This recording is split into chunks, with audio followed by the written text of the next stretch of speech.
This is my millionaire's chocolate tart. Let me walk you through it, right? Sweet pastry, soft salted caramel, a chocolate mousse, and then a shiny chocolate glaze on top. We're gonna start with this really lovely soft salted caramel. So we've got 2 pounds here. In one, we're gonna add glucose, cream, and milk.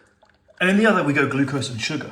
Heat the cream mixture till the glucose has dissolved and it's steaming. And meanwhile, we cook this to a deep caramel. I'm talking very dark because that's where all the flavor's gonna be. Once it looks like this, we're gonna deglaze it with that hot cream. We're gonna whisk that through and then add in butter and a good pinch of salt and continue to cook it for about a minute. Pass that hot caramel through a sieve. And finally, a quick blend. And let that cool covered at room temperature for about 30 minutes. What I've got here is a tart shell. Now, I've shown you many times how to make tart shells, so I'm not gonna go over that again. It's blind baked, and all we do is take our cooled caramel, we're gonna pour that into the center and fill up the tart. It should level out so it's nice and even. We're gonna get this in the fridge or the freezer just for 30 minutes to set it. Now, while that caramel sets, we're gonna get on with the chocolate filling. And this is a chocolate mousse because not enough people are putting chocolate mousses inside their tarts. So we've got chocolate here. We're gonna pour over hot cream and milk.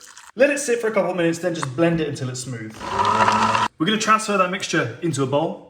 Then we whip our cream. We need to whisk this to a soft peak, no thicker than that. You're looking for this kind of consistency. Then we're gonna whisk that in thirds into that chocolate mixture. The chocolate mousse should be pretty loose once you're done whisking it. And we pour that mixture into the tart shell, leaving a very thin gap at the top. Get this into the fridge. We're gonna chill it for at least 4 hours. We're gonna finish this tart with a shiny chocolate glaze. Now, it is optional. We're gonna start with water and cream. We're gonna heat that, then once it's slightly warm, we add in sugar and cocoa powder. Stir it and bring it to a boil. Once it has come to the boil, we're going to pour this into a jug. Now, in that jug is a bit of gelatin and some nappage. Now, you don't have to use nappage, you could just use some apricot jam.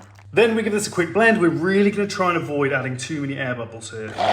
Then you're left with this nice, shiny chocolate glaze. We let this cool for half an hour before we use it on the tart. My mousse has set in my tart. My glaze has cooled for about 30 minutes. And all we're going to do is very carefully pour a thin layer of the glaze into the center of the tart and tip it to the edges.